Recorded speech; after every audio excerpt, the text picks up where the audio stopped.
All right, here we are. Let me just put down this music. I need another hand. Where's my robot? I have not trained my robot yet to I don't even have a robot. What am I talking about? So, hey everyone, if you can see us, we finally got the live stream up.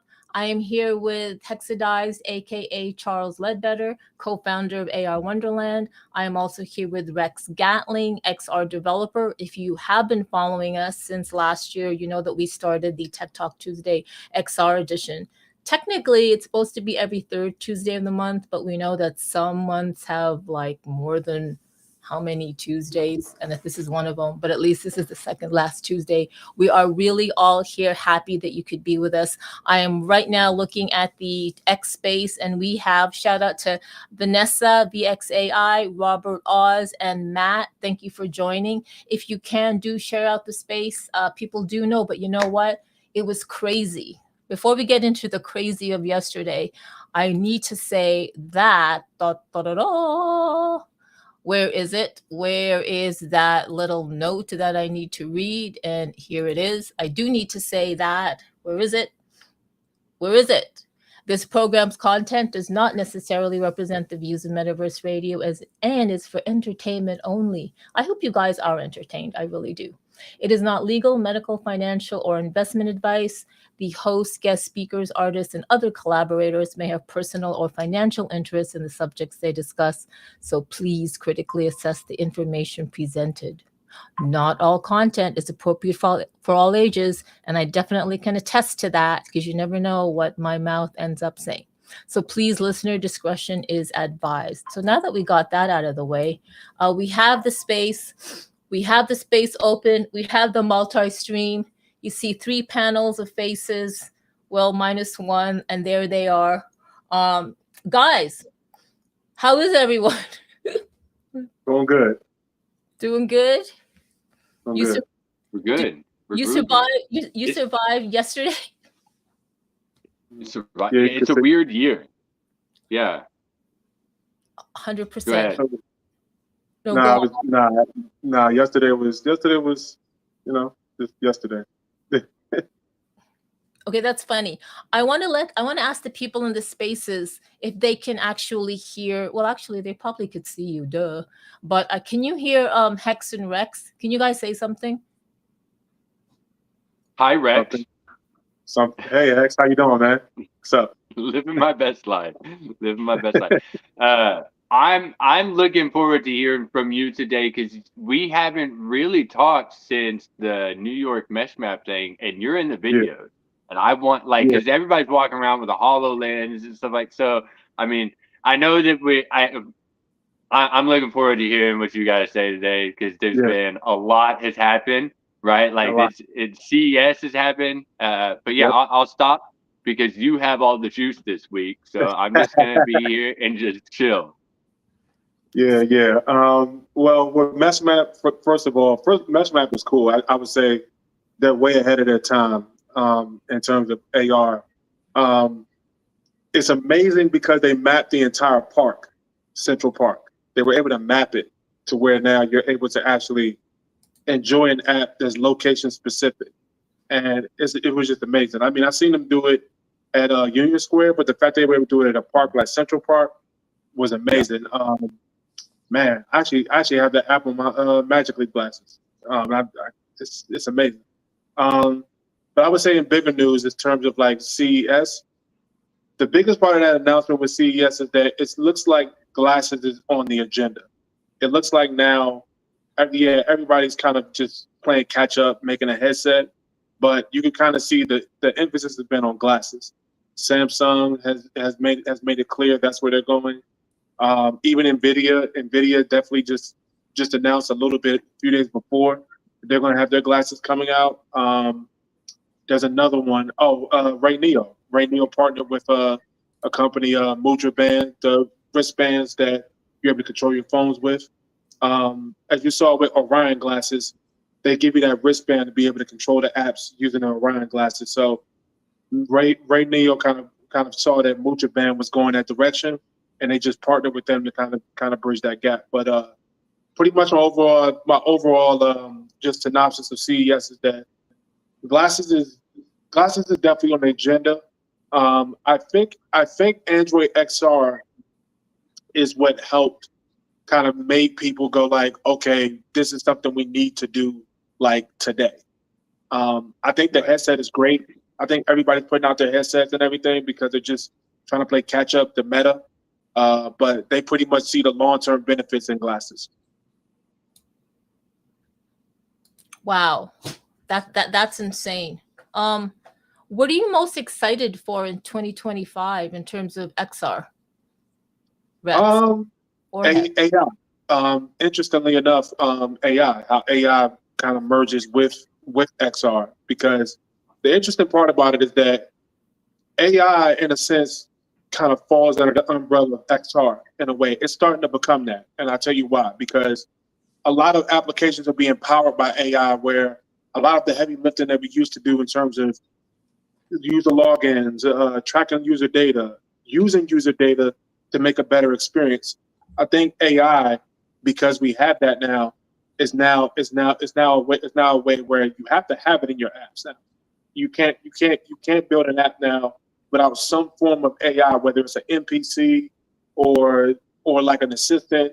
You know, that's what I'm most excited about, because I'm seeing AI being used in so many different ways in XR. That's even now they're trying to make a way where an AI can generate an augmented reality experience. I saw it going this direction, but I didn't think it would happen this fast. But that's what I'm most inspired. I'm most inspired and excited about. Yeah. I know, like swing. Anyway, that is like crazy, because so 2 days ago, I believe it was 2 days ago, we all know Robert Scoble. And if you don't know, I've also been following Phil Nils, founder and CEO of Oculab. And they had a live stream, I think 2 days ago, and they were very much talking about particularly AI, spatial computing. They brought in what NVIDIA CEO Jensen Huang was saying about, like, what was he talking about? Like physical, did he say physical AI? Yeah, like physical AI. The physical AI, and they were literally talking. They were touching on the glasses. They did, instead of calling it XR, they said they mostly called it MR, but it's whatever it is, what it is. When I was listening to that live stream, it kind of like occurred to me. It's like, oh my God, that is right. So the way our devices or wearables right now store and process data is not going to be sustainable or even enough for what is to no. Everything has to change. Nor are existent operating systems. Apple's operating system, whatever developing for AR or XR or spatial computing, Google, nothing. So it's like the whole slate is going to be wiped. They're going to have to build from scratch. And you really need to listen to that. If I can, I will find it. I will put the live stream up on the link somewhere, but it's a really good listen. And so here's the thing. You're an XR. Can I say one thing to Absolutely. What you just said? Absolutely. One thing. I want people to understand that companies in AI are running out of data to train their AIs on, be able to train AI on. And they're using wearables as a way to be able to get data that they wouldn't be able to get before. Because usually before, everything was usually web scrape, meaning like you would get images of celebrities to make a GAN to generate an image or generate a video of a celebrity. Like all those little GIFs you see where people, showing Elon Musk eating a burger or something, all that's from old data. Wearables is now a way where you can get data that you probably couldn't get before because it was really sporadic. We didn't have the devices to be able to manage it. There was only one model that really existed during that time, which was activity recognition, which was on your phone, but the tracking wasn't as great. So if you have it in your glasses, you have it on your wrist, what have you, that's the way they're going to be able to get data. And that's the reason why XR and AI is going to have to merge as well. No, 100%. So glad you brought that up. Do you have anything to add to that, Hex? No, I mean, he's nailed. Like I said, like he's got all the juice this week. I'm just soaking it up. because 2025 is already weird. It's already any expectations that anybody had for anything that's is the pace and the rate of change at which things can change, because like with the AI now, right? And there's a lot of AI that hasn't been activated yet.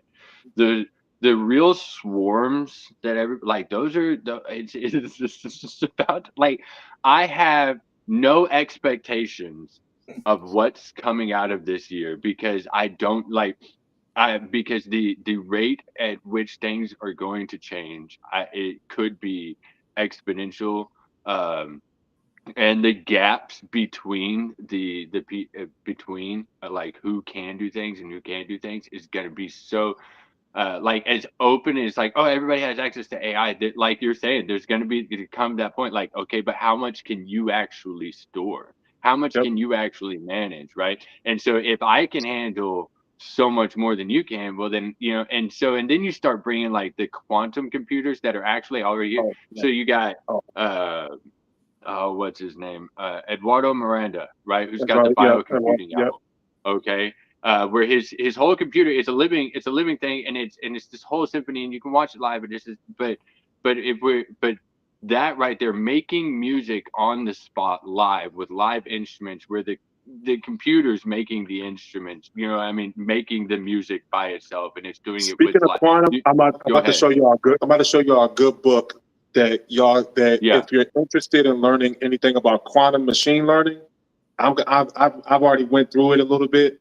But it's just not deployable yet, but it's about to be. But let me grab it real quick. Hold on. It's Oh, I love See, showing. you're already leagues ahead of me. Like you've got books. I just sit here and watch people This make magic this happen. I'm book like, this this is book crazy. here is called Quantum Machine Learning: An Applied Approach. It's a good book if you want to get into how to merge quantum computing with machine learning. And remember, you could put this on device as well. You could put it into a browser. I would say that quantum. You're right about that. You're definitely right about that. But I think where people are missing the point here is that all of these fall under the same umbrella. You're going to have to, in some way, bridge those gaps together. And also a good website, if you're looking for good AI papers that you can turn into code and there's open source that's already coded, is huggingface.com, Model Zoo. Model Zoo is one. You can deploy that on device. But I would say remember, a lot of this AI and a lot of machine learning is open source, meaning they built it, but they don't know what to do with it. And I think that's where it comes down to the entrepreneur to be able to take those models that they've opened to you to go do something with and build something incredible with it. Yeah, totally. You know what? I'm glad that this is recorded so that people can grab the titles and stuff like that. But I will try to make it easier for other people.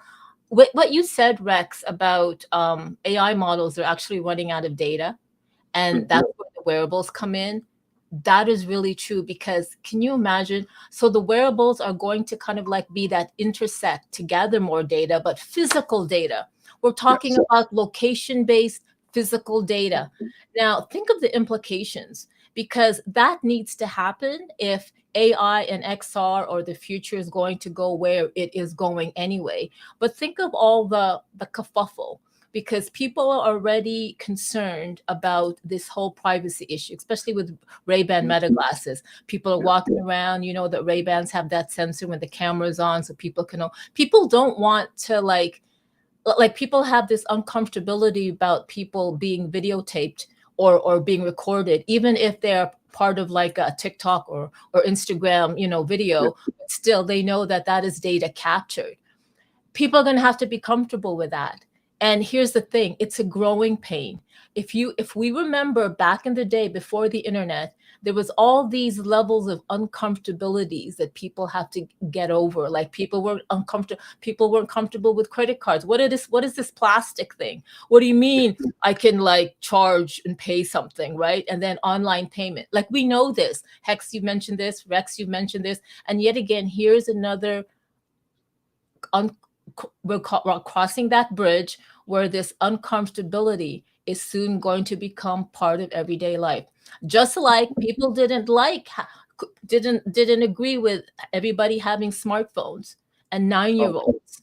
People, and they're given 2-year-olds iPads and their iPhones, and they're playing like Roblox like nobody's business. And that was an uncomfortability. The parents were in hoo-ha, like, no, do this, it's gonna wreck our kids' minds and stuff like that. And then here we are. So I'm just saying that I'm glad you mentioned that wearables are definitely going to be the data collectors for spatial computing, for the physics data collection that needs to happen. I don't know if I'm making sense to you. I think like with augmented reality, I've been diving deep into over reality for the last 2 months, just figuring out how to kind of mesh that with what I'm doing. I would say that there needs to be, in terms of like you said, like making it comfortable for someone to be able to know someone has a pair of glasses on and they don't freak out. I think companies like augmented reality, that's a good controlled way of gathering data. I think the problem is that people are used to someone putting up a phone and recording and saying, I'm streaming, look at me, I'm in New York City or something like that. They're not comfortable with someone knowing that they have glasses on and they're recording. And I think the more people who do it, and I think the more it's become socially acceptable. I think that problem will be solved. But I think in terms of like gathering data, I think it needs to be in a controlled way. And I think over the reality, and I'm pretty sure there's going to be like maybe a couple more, maybe after that, I don't know. But I would say a controlled way to gather that data is going to be, that's going to become a huge business and actually a huge job. Yeah, totally. Oh my gosh. Like, you know what? I was thinking we were going to start off with talking about, the whole inauguration thing, because it's hard not to. But then I'm like, no, maybe not. Let's just stick to the XR thing. And that could be a whole other topic. I'm sure there's spaces about it. But I don't know. Like, just the inauguration alone, things happened so fast that day. Yeah. All these executive orders were being executed. And it's just like what Hex was saying, like AI, he's gonna have no expectations, because like we don't know where AI is going. Like, you're right, Hex. I remember with the Derby One and I were saying about, last year when we still had our FITM, Filipinos in the Metaverse Twitter spaces, we were like, oh my God, one day we could just have our own like AI avatars talking and speaking for us, doing our own spaces and podcasts. And we're like, yeah, it's going to come soon. It's here. It's here.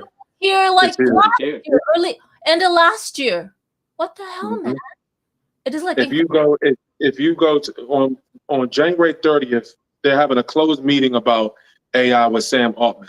Sam Altman's having a closed meeting with the president, and pretty much, I'm pretty sure this meeting is going to be a full laid out plan on how to regulate AI, because right now it's running amok. Right now it's generating data that no one wants. Meaning from the standpoint of they're using it as a way to do a smear campaign on Elon Musk, for example, or this person or that person. I think that they're laying down the ground rules of AI, which is good. It's good for the top of the house, but I would say for the startup or in the middle, this is something to pay attention to, because when these ground rules are made, they're not really made specifically for the top of the house. They're more so made for you to be able to compete.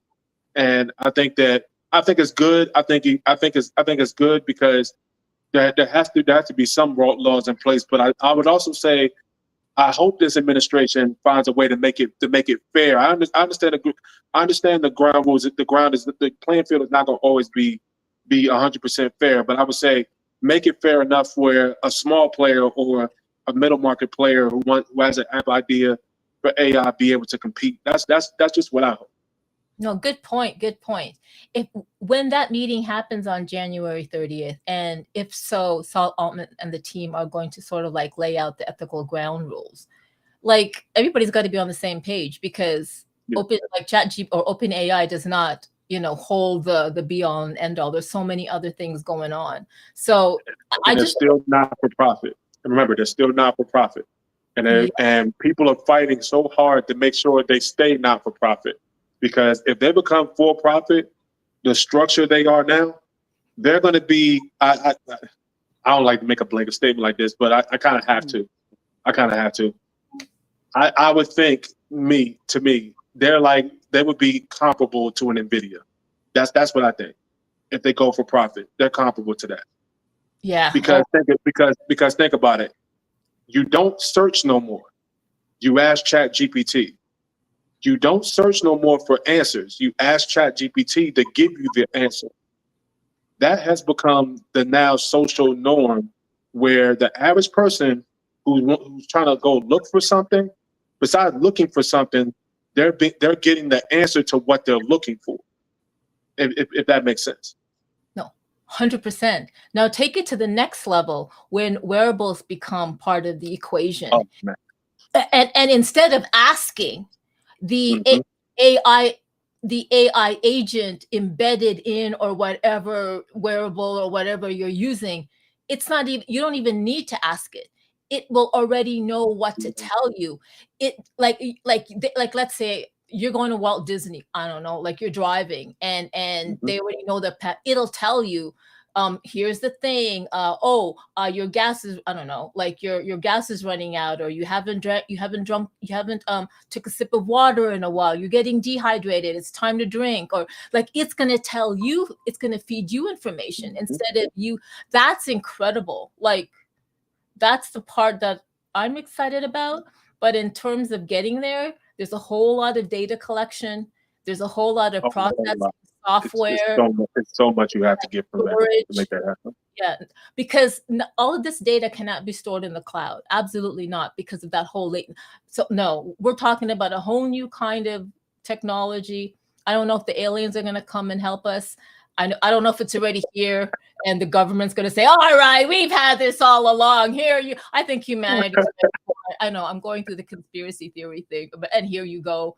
I'm just saying, I'll just shut up. Keep going on, Rex. X. Oh no. I was just saying that the inauguration. We know who won. So I don't think that's really a big deal. I would just say that the good part about this economically, I think, is that I do like that I'm seeing this administration be tech forward. Meaning from the standpoint of they're not stifling innovation, because I think what we tend to do, because we don't understand it, we regulate it. We regulate what we don't understand, and I think that they're taking the time to actually get the Elon Musk of the world, to Sam Altman's of the world, to pretty much bridge that gap to say, hey, this is relevant to today. How can we leverage it? How can we use it? And how can it get to the general public? Now, I do think that they're obviously going to make some rules, but I also think that while this administration will do a great job of that, it's really up to our local officials. It's really up to our local politicians to be able to emphasize this, because it needs to reach the everyday person to say they have an opportunity to be a part of this. And I think a lot of people, when they hear about AI replacing them, these scare stories of Terminator and everything, everyone kind of feels like, well, what does that mean for me? And I think the message needs to be different. How can AI help me rather than replace me? That's just kind of what I got. And I hope this administration does that. No, same here. That's same here. I know for one that Texas is quite tech forward. I like that. It's also quite crypto forward, and I love that Hexadize is right in the heart of Texas. There's that song, "Heart of the Texas, Texas heart." I don't know what I'm talking about, but so he's got his pulse. He will have his pulse, if he doesn't already, on not only just crypto, which he does, but this whole what's happening in the governmental thing. Rex, when you mentioned that, like the administration, and happy to hear that, they're giving Elon and Salt Altman, their dues, whatever. And then you also said that it needs to also happen in the local government. My brain's like, yeah, whatever. The reason why I'm saying this is because think about it. local governments are they're not tech forward. I mean, I don't even think they are. I mean, they're probably a lot of legacy humans sitting in those seats who they have such a different way of thinking. They don't even know what snapped they've heard. Do you know what I mean? So that I know. And you're right, and you're 100% right. I think legacy. I think a lot of it is just legacy politicians. But I do also think that it's to the entrepreneur's job or the local or like someone who lives in that district who has an idea or is building something and right in their backyard to kind of reach out to them and say, hey, I'm building this tech company, I'm building an AI company in your district. How can I get them? How can I get you involved? Or just come to them with something with something that's reasonable that they can get behind. Because I think I think politicians are at a point now where they're just they're trying to they're not trying to do too much. They're not trying to do too much from the standpoint of like move in this direction, especially when it's something that they don't know. I think it really comes down to the entrepreneur really to kind of convince them that hey, this can be a benefit in your district. I just don't see tech how tech from the standpoint of AI, especially now with kids using it in school. Because I mean, kids now are cheating on their math exams with ChatGPT. I mean, if I'm a teacher or I'm a superintendent, besides me stifling this, I want to ask, how can I get in on the action? Like, how can I put this in my school? That's just me. That's just me thinking out loud. But I do agree with you that it is a lot of legacy politicians, but I also think that they do like they can contribute as well. Yeah, no, good point. And that's a really great segue when you said that it really depends on entrepreneurs having those conversations at that local level, because we have Charles Ledbetter here who has been pushing technology and augmented reality, XR and crypto within his circle, within his geolocation, right? He co-founded AR Wonderland with Michael Camp, and they've been pushing this narrative, which is no longer a narrative. It is here. It is a story that's just building and building with AR. And I love what Hexadize is doing. They are also gathering really, really genius, innovative artists to help, catapult this AR. I don't know. It's like this AR Wonderland. It's the whole world AR Wonderland. Hexadize, I know you wanted Rex to talk, but yeah, but go ahead, man. Come on, let's go. Let's hear you. I know we've heard AR Wonderland. You've been on here and you've spoken about it in different spaces, but this is 2025, and so many things have happened within the last 2 weeks alone because I've been in the DMs. So please enlighten us and update us. Yeah. So let's go list of events, right? You want to get involved. There's Love of AI coming up. I mean, February. So loveofai.com. Go check it out. You can pre-register. It's a webinar with Claude Bernard, and I always say his last name wrong, and I'm so sorry because I know he's watching. But Claude, I love you. So Claude out of France and Vanessa Pages, and then there's a couple of special guests that will also come in. But the topics are going to be AI, right? Some of the topics will consist of the copyright types of things. Okay, so you are an artist, you do want to do the AI thing, you do. So what does that actually mean? Like, if I make this thing, is it mine or is it theirs, or whose is it? How does that work? And how to make sure that your own things are also copyrighted the right way, right? So that Rex doesn't want his brand out there on somebody else's stuff, and then making money because everybody thinks it's Rex's brand when it turns out Rex never made a dime, And so there's those types of things. And so what does that look like? How does that work? Vanessa, as we know, already has her own AI. Everybody can start going and checking that out right now. That's available where you can, and see what she's doing, but she's got her own topics that she'll bring up from the artist side of things more. I believe, because I think that's where she really comes from inside of this is some of that creativity side of the AI. There will be a couple of others. Some of those people that are supposed to that will be speaking, and I'm happy to announce, is Lester. He is the creator founder of UBC, which is the Universal Basic Compute, and they have that is the AI agents, and it is their own, and it is completely open. It's actually they just launched today. Their tokenomics and everything. They just started launching. It's a great time to get in. Universal Basic Compute. Their tokenomics are amazing. I like the way it works. So as you create and your agents work, you'll earn the compute. The compute is what the agents use to communicate to each other. As far as that is the only token. So they're not going to communicate with ETH, or it's going to be inside the compute, and so that makes that easier.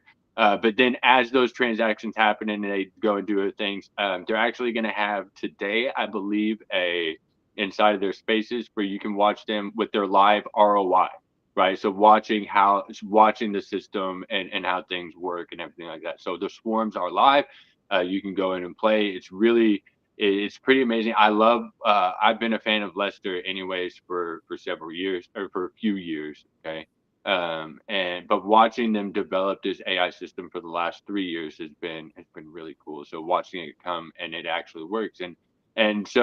And it is fun to watch watching who's coming out with what, because we do know about Eliza, and now Eliza's inside of a robot walking around, and I'm a fan of those groups that are doing those things. And there's Uomi, which is its own layer of AI agents that will be coming at some point this year.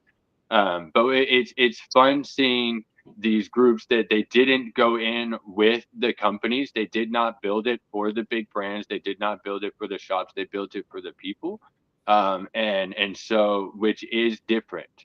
And when you want to start talking ethics and morals and like, what is your agent going to be focused on? Because at the end of the day, I think the influence of the person building is going to have an effect. So if you want that agent that's like built for that thing, I mean, there are those, but this is really cool.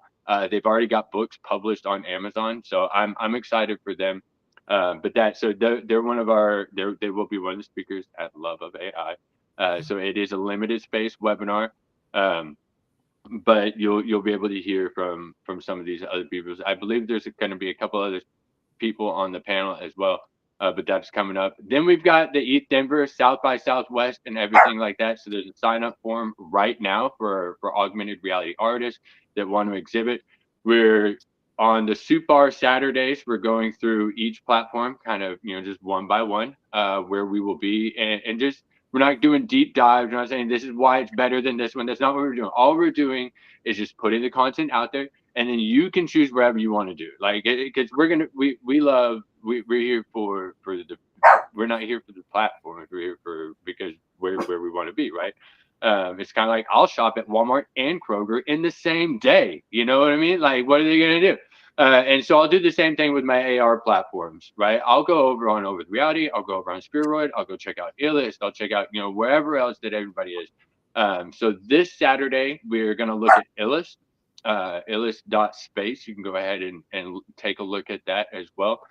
They've been around since 2017 inside of the Web3 crypto space with ETH Denver, and Austin. So when you go and look at their map, you can actually see a lot of the things that are out there. And there's a lot of different things that make Illust fun, and we'll kind of look at that on Saturday during the SUPAR Saturday space. But that's what we're going to be.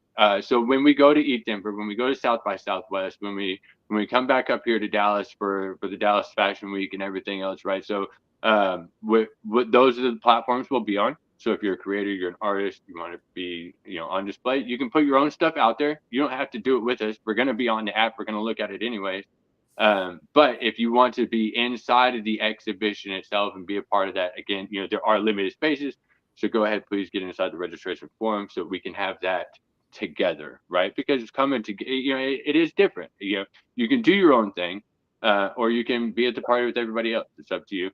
You'll still be there no matter what. But yeah, so there's a lot of things coming up in the next few months. And then again, I have no expectations of what's actually going to happen because I don't know what these things are going to make in the next, because I don't know, like there could be in 2 more weeks, like Rex is saying, one of these swarms, boom, could have it out where it's already speech to create whatever we want. Like I don't know how fast that stuff's going to happen. I think the hardware is going to hold us back, I think, but I don't know how. But even that, I think it's going to get weird. I'm here for it. I'm ready for it. But love of AI, and then all the other things we're going to be. So we're just going to play. We're going to play. I love that. That's fantastic. I know last Supar Saturday you did a whole thing with Spheroid. You walked everybody through. I love that. I love that on Supar Saturdays you're introducing a platform. You're showing people how to onboard. You're highlighting the features of the platform. I really can't wait for next Saturday. I did post up on the Nest, if you're watching or if you are hanging out on the X Spaces, the Love for AI, where Claude Bernard and Vanessa will be doing their session. I also posted, congrats to Lester, and the team for launching the Universal Basic Compute. It's really exciting. I totally agree with your sentiment with Lester. Actually, I had a date with him on the Quest Go, on what's it called? I said this, not a date. I'm just kidding, but it seemed like it. We were at Burning Man in what is it, Altspace or whatever. That was really that was really cool. And what else? You were talking, Hex, you were talking about Wonderland's form for filling it out. Where can we find that? That is so, and we need to get it attached to the website itself. But if you go inside the Wonderland chat, it's actually there, and you can go and pull it from there by all means. Okay, that's great. That's great. My goodness. So you guys, we're 41 minutes into the session. I'm looking at the X Space now. I don't know if you can see, but we have shout out to MetaMike, K-Bot, Altered Alley, Vanessa, Honeycomb, Wonderland, The Thought, Era, Tech Mental, Robert Oz, Rick the Ruler, Matt, Alicorn, DOG, Zen, and Site FX. Shout out to you guys for joining the space. If you have any questions at all, or you wanted to add something to this conversation with Rex, Hex, and Dex, I'm calling myself Dex, please do. Oh, I know. Rex is like, Carmen, shut up. I don't know. Rex, Hex, and Digital Fam. It's like Dex kind of works. You're an Android user and you're Digital Fam. I mean, it kind of works, Oh yeah, all right, right, little Android, right? Carmen? I mean, right.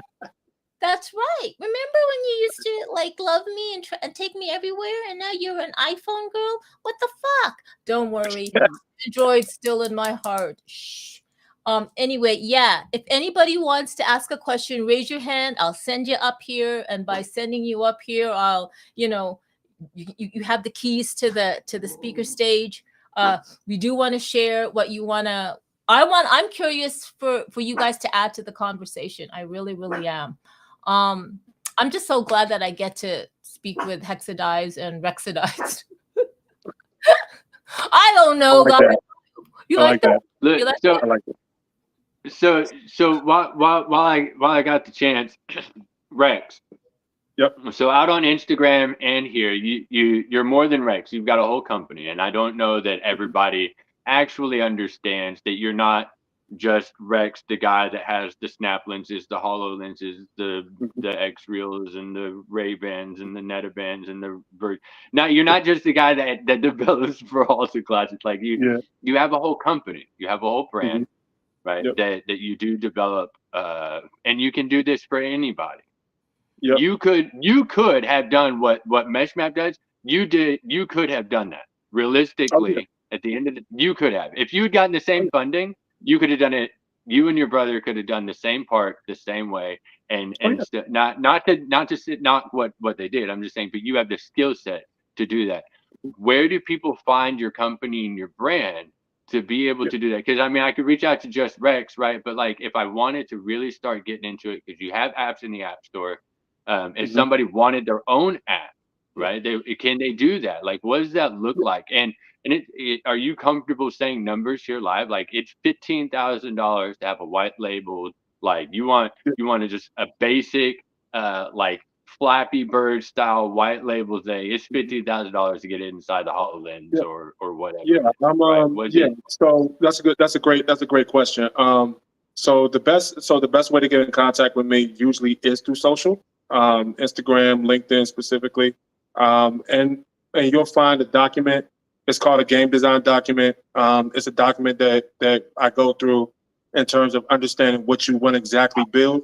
You would just pretty much use that form to kind of flesh out your whole idea of what you want to make, and what platforms you want to put them on. And I understand, starting out, a lot of people don't know which platforms to go on. So I kind of help them through that process. But best way to reach out to me is through social, to kind of get that process started.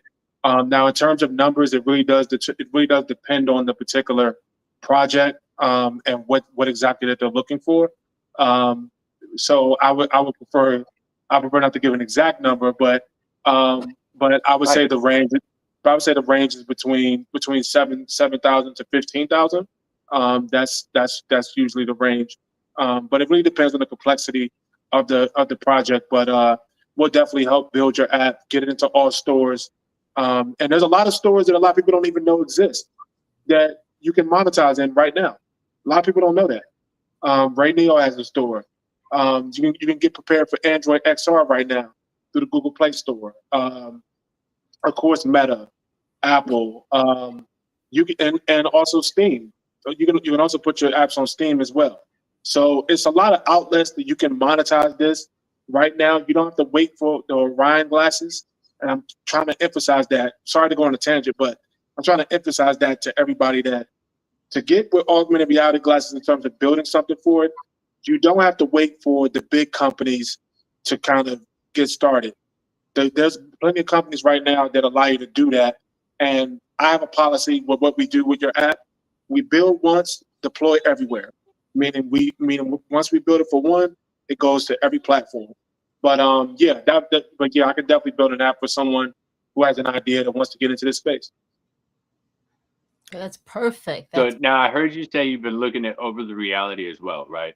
And there Yes. is differences when it comes to building, because building for a platform like that versus building for a hardware, Yeah. right? I mean, and so would it be a cost difference there? So like with over the reality, we're not really looking at that stuff with our headsets, mainly because most of the hardware really isn't looking at that stuff yet, right? There. Snap, I think, is one of the best from what I've seen as far as like real augmented reality type stuff. I know that the new Meta stuff is supposed to, but as far as like right now today, Snap, Right now, that like today, 45, yeah. So that said, what is it? Over the reality, there's not really much. See, well, over the reality, me just working with it for the last couple of months is more so that SDK allows you to put this capability into glasses from the standpoint of being able to map a city. But I would just use like my glasses to map it besides my phone. I found a very inventive way to do it.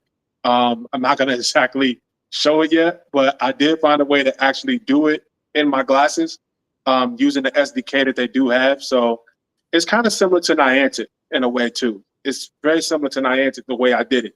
But over the reality is an easy plug-in. The glasses. The only difference is we would just be mapping using the glasses, not exactly your phone. Wow, that is insane! If you're able to 3D map using glasses. Yep. Oh my God! Did you hear that? Over the reality dev team, somebody's ahead of you. I'm kidding. But I'm not. You guys, we have K-Bot. K-Bot, thank you so much for being so patient. K-Bot came up. Love to hear what he wants to say or share or whatnot. And I hope you can hear him. K-Bot, come on up, sir. I'm here. Can everyone hear me? Yeah, I can hear you. Hold on. Yeah. I'm turning. Can you hear him? A little bit. It's a little low. Okay. Testing 1, testing 2. Can you hear my voice? Yeah, I can. Can you guys? Oh, I can hear him now. Okay, yeah, put the phone closer to my face. Rex, Dex, Hex, and everyone here. I'm really into this Web3 monetization for XR.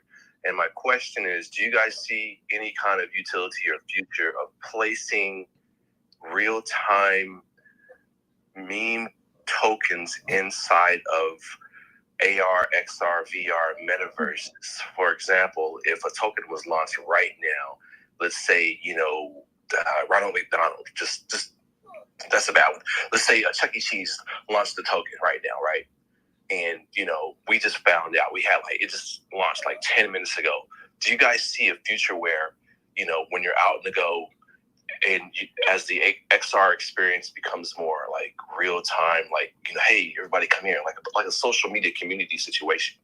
Do you see a feature where someone could put on an XR or AR utility with their phone or their glasses, and since they drop the token and you put like a real life token spinning in the air somewhere, and they can click on it and it takes them straight to a Phantom wallet, or they can connect them with their wallet and they can just like go start like trading or purchasing these meme coins, because I don't see it going anywhere. And there's a huge historical experience this weekend. With the Trump token, and I foresee many others showing up like that in all its forms. So my question is, do you guys see a future in that with XR? Thank you. That's my question. Thank you for that question. Take it away, guys. Go ahead, Hex. Go ahead, Hex. You go first. You got it. Yes. Yeah. I mean, well, I'll elaborate on it. Yes, I do see it happening. There's actually a few ways you could do it. Just kind of thinking off the top of my head. This would be something you have to do in runtime, similar to like with what Coinbase does and what Robinhood does. Similar from the standpoint of being able, when there's an update or like a news flash that comes up for a particular stock that gets delisted for various reasons, that would be done at runtime. But that's definitely possible. It really just comes down to a coding problem. Now that's really the challenge, and that's a good challenge because that really just comes down to the developer. But I definitely see it going that direction. I'm kind of writing it in my head on how to do it myself right now. Wow, that's great. Yeah, I agree with Hex and Rex. Like, yes, I definitely see a future in that. That's going to be a thing.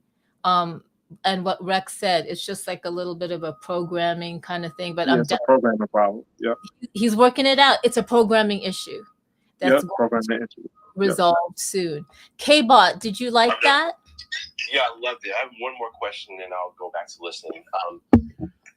I'm very bullish on this format, USDC, and my dream is to have a minted NFT, a dynamic NFT USDZ, on whatever blockchain that would work with that. Are you guys familiar with USDZ?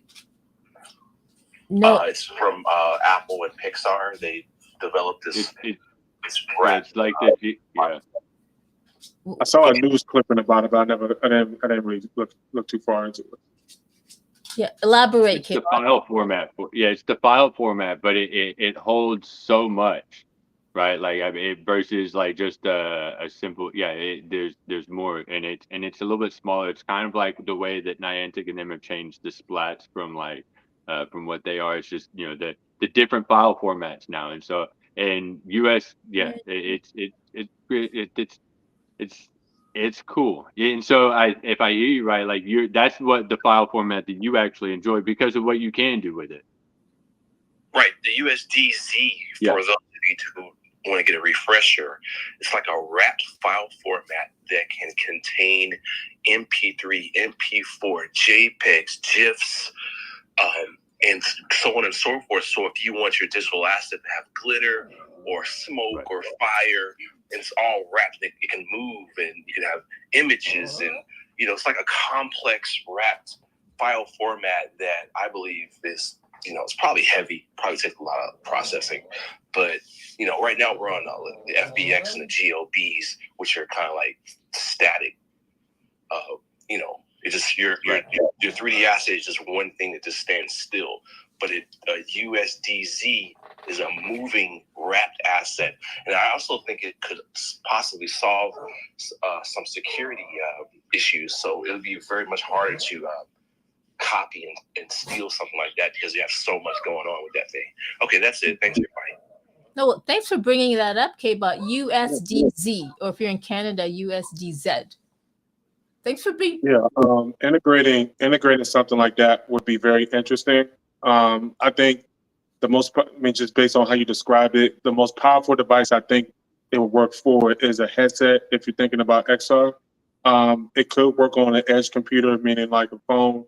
The only thing about it is it really would just come down to like compressing it enough to where you can update it. You can update it in real time. But that's definitely a very good use case, I think, for NFTs, because a lot of times FBX files are just static images or static objects that we as programmers have to program the functions and put the rigging together to make it move and all those things. I think that solves that problem as well. Developers would actually love that. No, that's true. I could totally imagine that. You guys, it's 55 minutes in, and in case we do have this for 2 hours. However, I do want to respect people's time. We probably will end at the 1 hour mark. But I do want to say before we accidentally this ends, this program's content does not necessarily represent the views of Metaverse Radio and is for entertainment only. We really hope you were entertained by all this and you learned something. It is not legal, medical, financial, or investment advice. The hosts, guest speakers, artists, and other collaborators may have personal or financial interest in subjects they discuss. So please critically assess the information presented. Not all content is appropriate for all ages. I'm so happy that on this episode, definitely this content was pretty PG. Way to go, Carmen. Listener discretion is advised. They're laughing. If you don't, you know what, Metaverse Radio, Rex and Hex are like they're laughing. They're stifling their laugh because they know how rowdy my mouth can get. And I gotta say this: the biggest blockchain game that's going to be coming out this year is GTA, the new GTA. Oh, 100%. Yeah. Listen. I played people don't even know. I played a cyberpunk game that uses crypto, and I automatically saw it. I said, "Oh, GTA! If they do this, it's over. It's over. It's over." And to be very real, so the cyberpunks went into GTA like a few years back. There's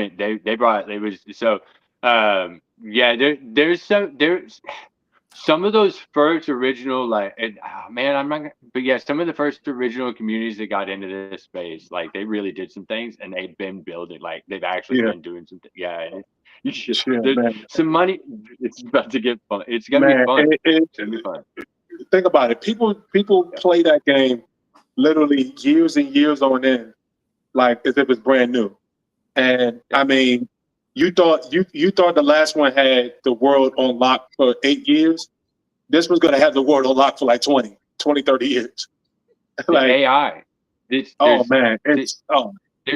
you think that they're not going to have their own AI agent swarms where the game constantly like it's always evolved, like it's the you guys. I'm gonna find this Instagram account that I need everyone to see. They do AI voice characters like real. Listen, the AIs are able to think, like they're thinking against you in the game. Like and they're learning. Like you go left, they're like, oh, you went left 3 times. It's like, watch, and they're gonna make you go left because they know that like what they can do to make you. It's not just anticipating what you're gonna do. It's learning how to control you like the sheep, and they're the dog. Yep. It's I'm gonna say this. I know we're gonna probably go over time saying this, but I gotta say this. There's a horror game where you actually are in a cabin and the guy's an imposter. He's an imposter of the person who rented the house to you, and you have to pick up the virtual phone. The phone pick up the phone, blah blah blah, and then the message comes up and says, "That's not me." The guy is basically gets up out of his chair and is following you around the house to try to catch you. He finds he's like thinking of like your hiding spaces. He's standing there like this, looking up like, where would I hide? And like the AI is thinking in the game. And I'm like, and it hears your voice. So you have to be quiet while you're playing the game. Like when your microphone is on, it hears your microphone. And I'm telling you, gaming is going to get to this point, and it's already at this point. Remember that? Right. Remember that game, Bird? What's that one with Sandra Bullock? The Net. Was it that the one? No, my. She was blindfolded. She couldn't. Oh, Birds. Where she could. What was it? She had 2 kids, and you had to be super quiet. Yeah, you had to be super quiet. Oh man, I can't remember the name. I think it was Bird. It's called Bird Box. I think it's called Bird Box. Bird Box. Okay. I think it's called Bird Box. They have a game on there where you have to stay silent, and the NPC that's with you is talking to you. You're trying to tell them to be quiet, be quiet, be quiet. As soon as you even move, the monster like is like looking around, like looking for you and everything. And I'm telling you, I'm gonna find this Instagram account. I'm gonna send it to you. I'll send it to you, Hex. Everybody, please look at this. I'm gonna send it to you as well, Carmen. My bad. I sent it to you too. My bad. I'll send it to you. I'll send it to you too. I'm telling you, in terms of like ideas that you want for XR, you'll find them on this. Yeah. You'll find them on this account. Yeah. All right. Like, okay. I'm excited for GTA 6. Like, that is incredible. Like, you know what? This is the tipping point. This is only, people always say, what is going to make mainstream on board onto Web3? It's gaming. It is GTA 6. That is it. And people who have already been playing GTA 6, like they're hardcore 30, 20, whatever, this is like a whole other, they're going to be living it, man. I don't know. This is going to change. I just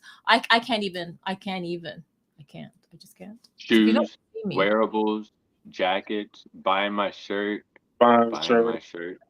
I don't know. This is weird. Getting the Nikes for real.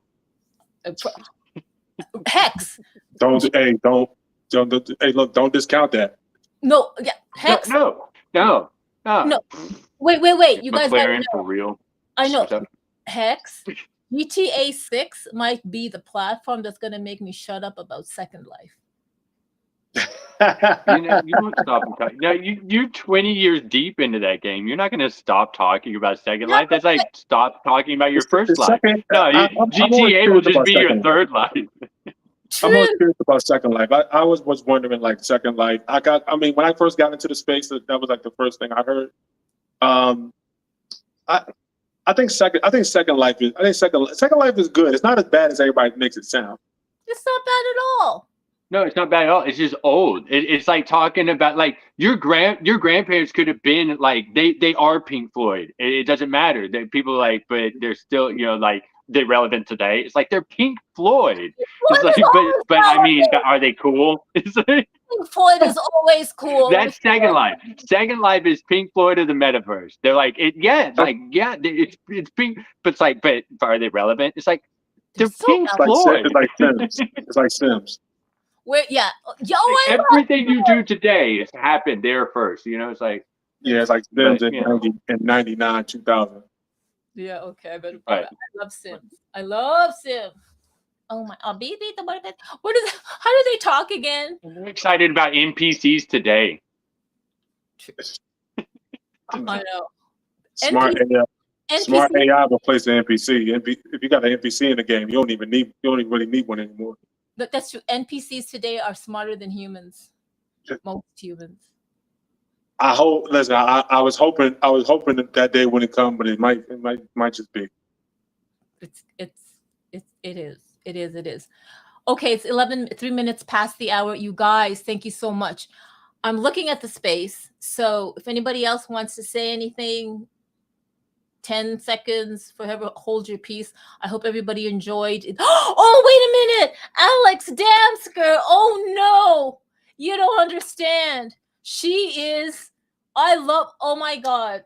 You have to go to Alex. Oh, my goodness. You have to go to Alex Damsker Spaces.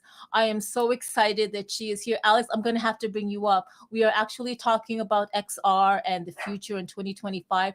You guys, please follow Alex Damsker. Her knowledge is incredible. The way she speaks, her insights. Alex, can I please throw you the mic and please grace the stage with your honor. I am just so K-Bot knows. K-Bot is always in your spaces. She holds spaces. I subscribe to her space. Oh, she's here.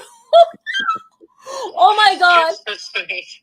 Alex, you don't understand. I am so excited. You know what? It's like Elon Musk came to the space. It's not true. It is so true. It is so true. Thank you so much for joining. I'm blushing. Like I don't know. I'm fangirling. You know when you meet your celebrity crush and I don't know what to say. I'm meeting my K-Bot knows. K-Bot knows. Please follow Alex. Alex, you know that when I first came across you last year, I could not say enough about why aren't you just having podcasts and having your own, segment on CNN or MSNBC or anything like that? Because girl, you are killing it. Is there anything you would like to share or have insights into like XR and spatial computing or what 2025 is going to bring in terms of what are we going to see in technology? Wow.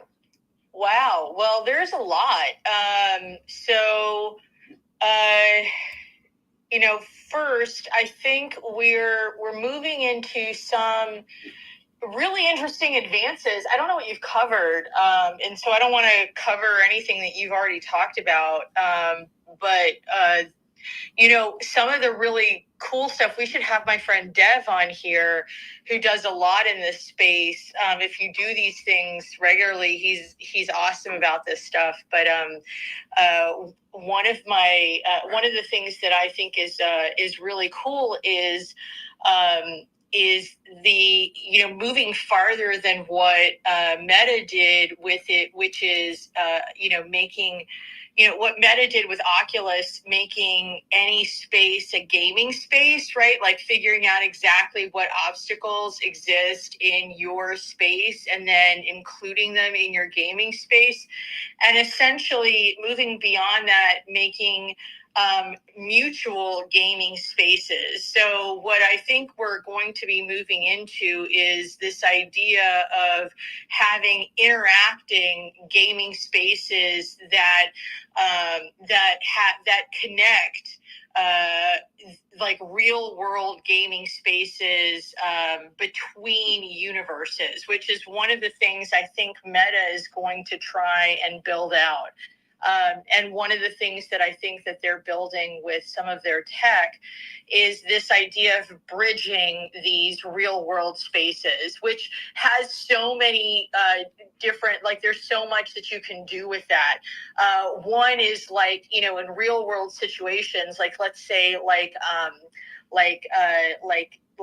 health tech, the idea of being able to try and use this kind of technology to try and actually apply, real, try and help somebody in a real world situation, like trying to, let's say, assess a real crisis without actually being in the room itself is something that's super powerful. But in terms of gaming, you could see how trying to use, like this interactive gaming space using real world gaming situations is actually kind of without not using like a meta space, but creating a meta space out of real world spaces, I think is something that's a pretty powerful construct. And I think that's going to come next. So, I think that and then adding an AR layer on top of it. So basically taking your real world space and adding an augmented virtual layer on top of it is essentially the new world of gaming, which is going to be pretty like fun as hell. But when I think about it, I think also what are the real world other applications of it.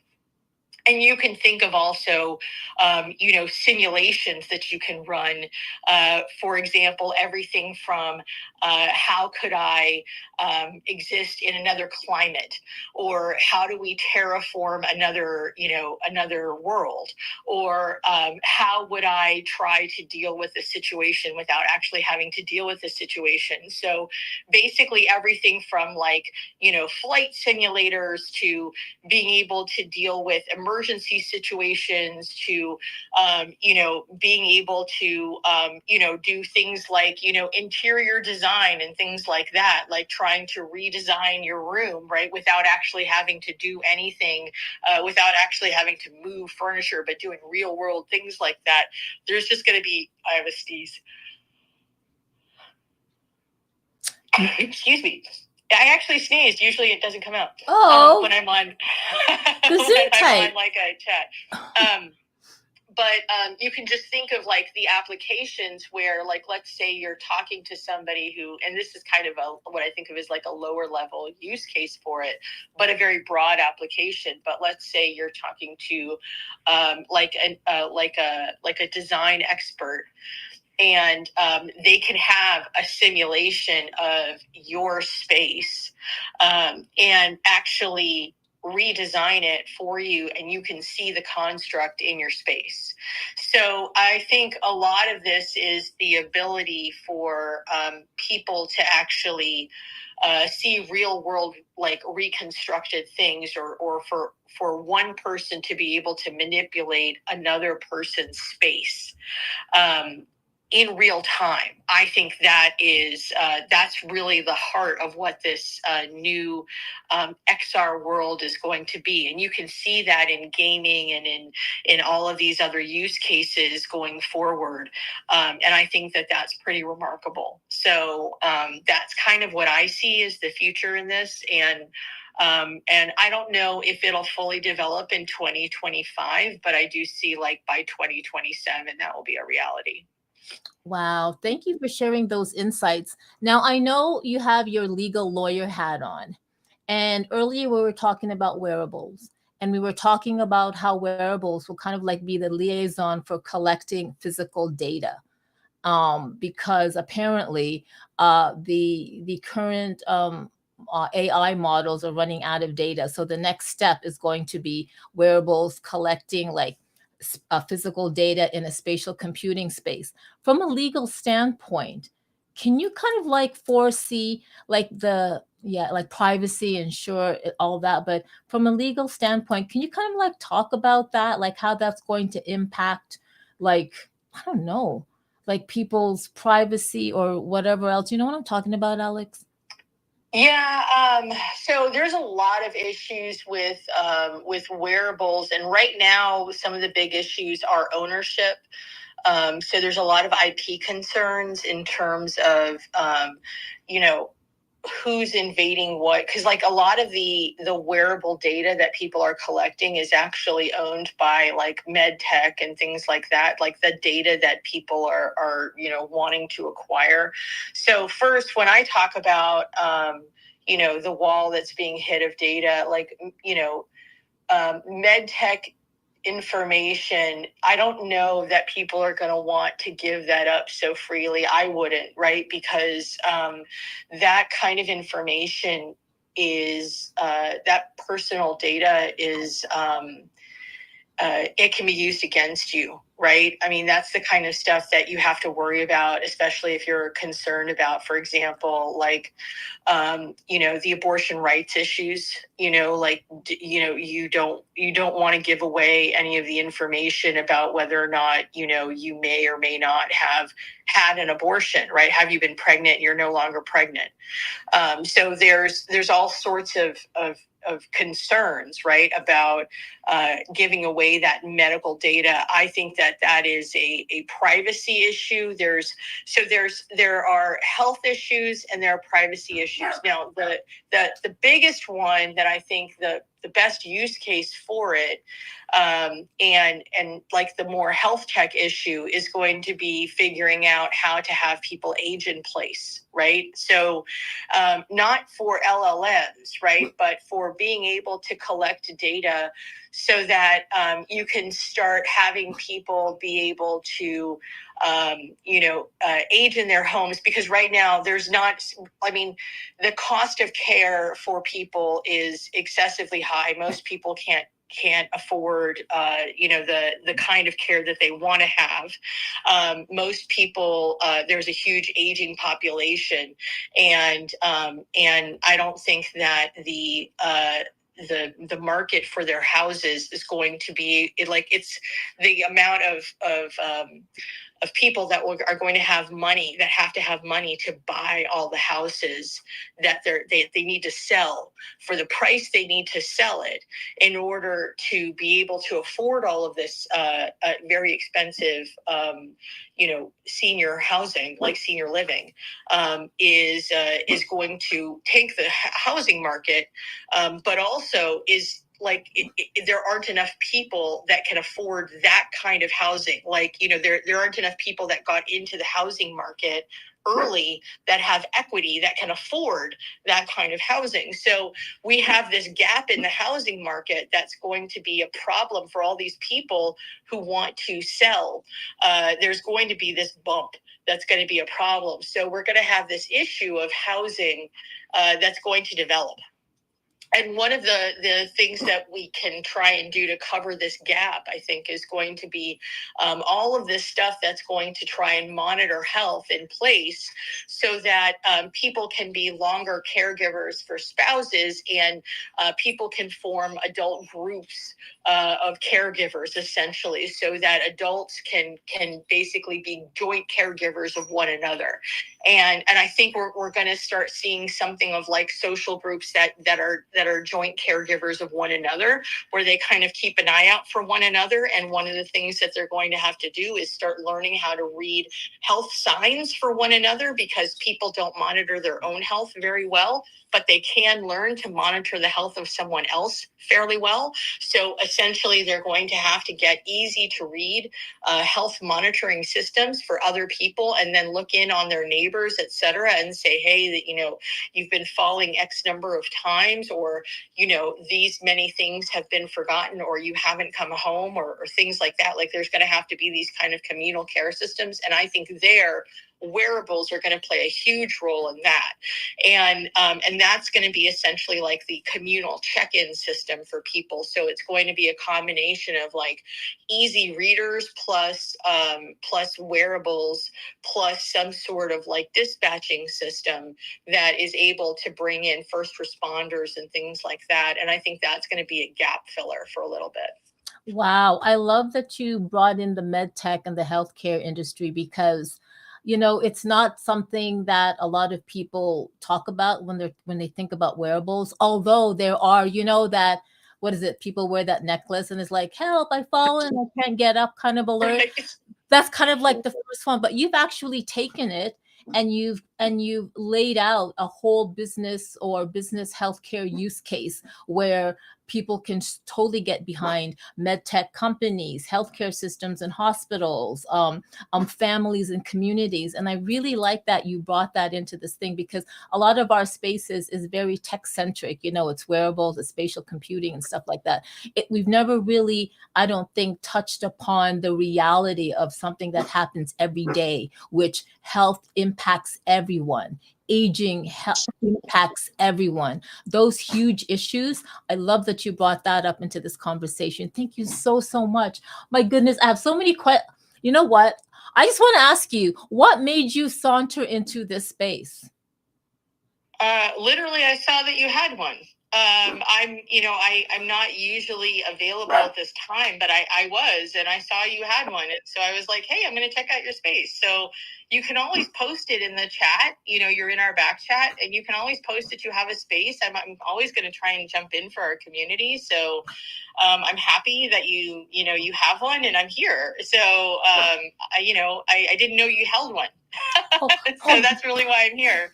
I was just hanging out here. So I'm glad to be here, and come to the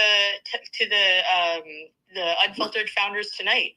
And I'm happy to see you. Yeah, thank you so much. I just had to ask, because you're right. I guess I am in your, your back channel subscriber group and your other group. And I never share. I never really share the spaces. But yes, I hold one every Tuesdays at 11 a.m. EST. And it runs between an hour to an hour and a half to 2 hours. We're also broadcasting on Metaverse Radio Live. And that's what I wanted to speak to you about. I know this is kind of like a tangent, but if you would love to extend your reach, I could definitely speak to the like Hexadize here, who's one of our co-hosts.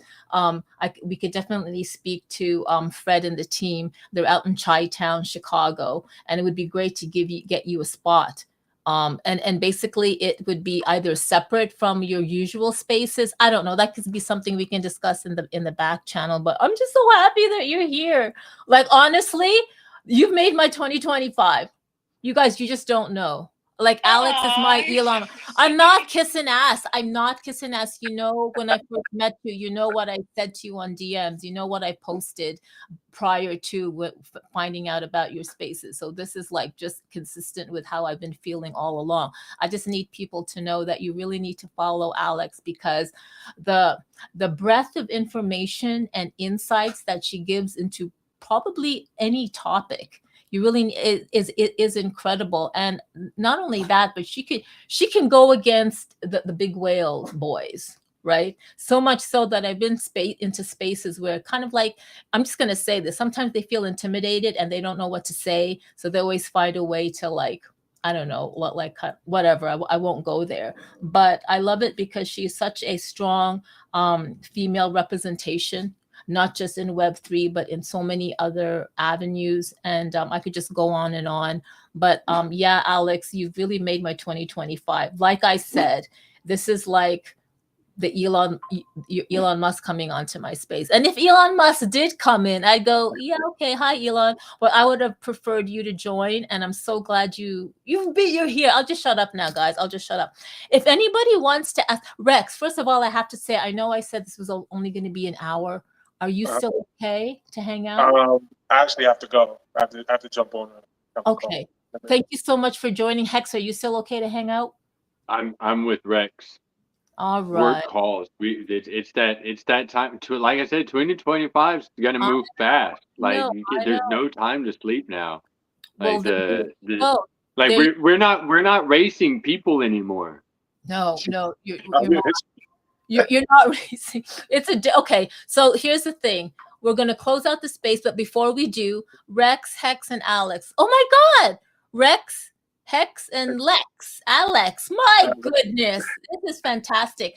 Let's start with you, Rex. I'd love to give you the opportunity to say anything before we leave, Hex, and then I'll give it to Alex. Yeah, just a little bit about what I say all the time. It's an open space. Now is the time to start building for it. If you have an app idea that you want to build for augmented reality glasses, my company, Exec Gaming, we build apps for all augmented reality glasses, and get out there and invest in it, but also create for it. And trust me, it's early, and now's the time to really get in on it right now as a creator, investor, or whichever way you want to be a part of this XR space. Wonderful. Wonderful. And speaking of wonderful, Hexadize, Charles Ledbetter, what would you like to say before we close out the space?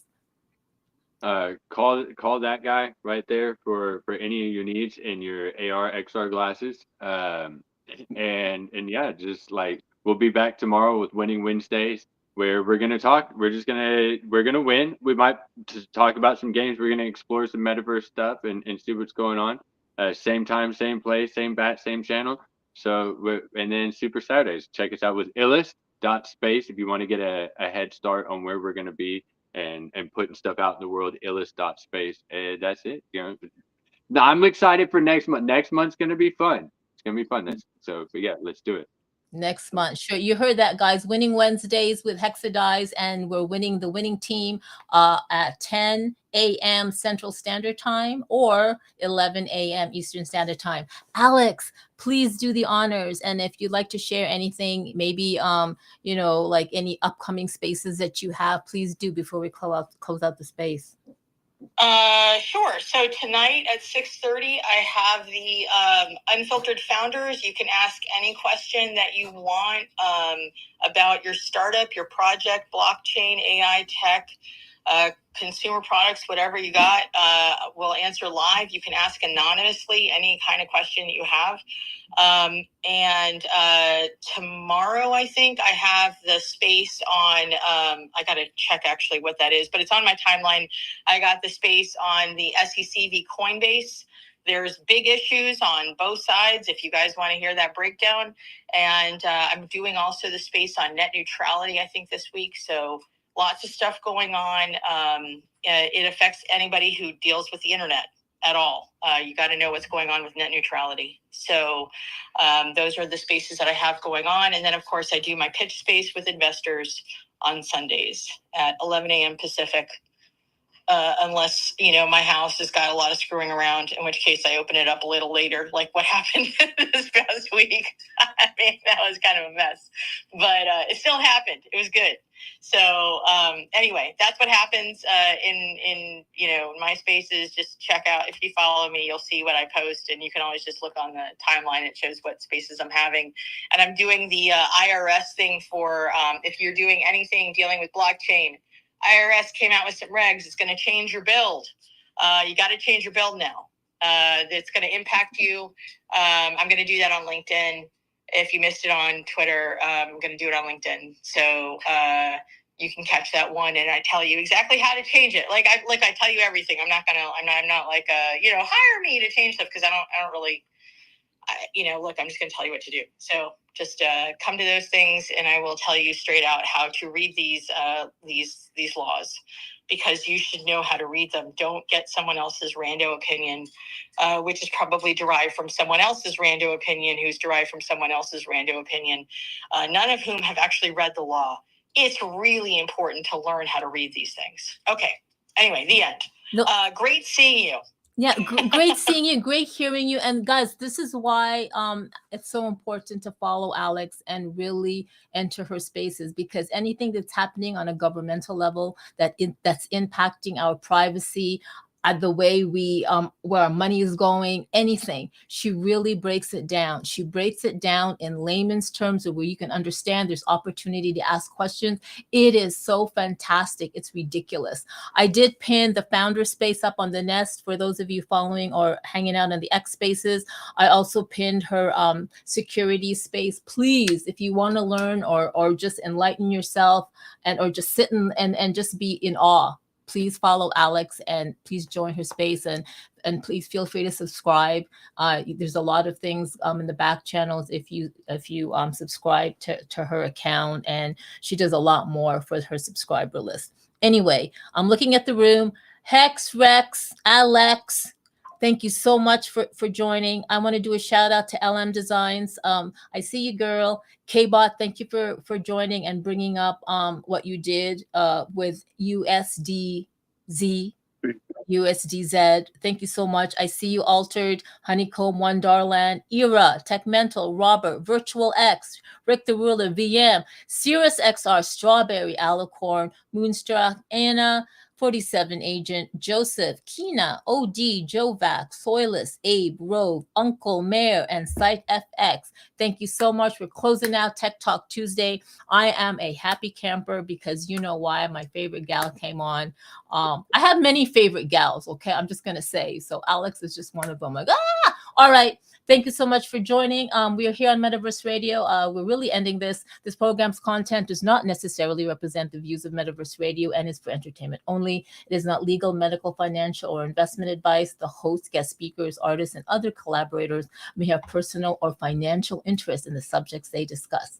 So please critically assess the information presented. Not all content is appropriate for all ages. Listeners' discretion is advised. I'm going to end the stream. I'm going to end Metaverse Radio. Thank you so much for joining.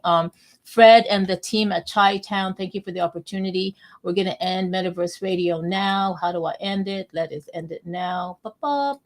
And we're also going to close out the stream. So bye, everyone. And then I will be closing out the Twitter X space after I play the outro music.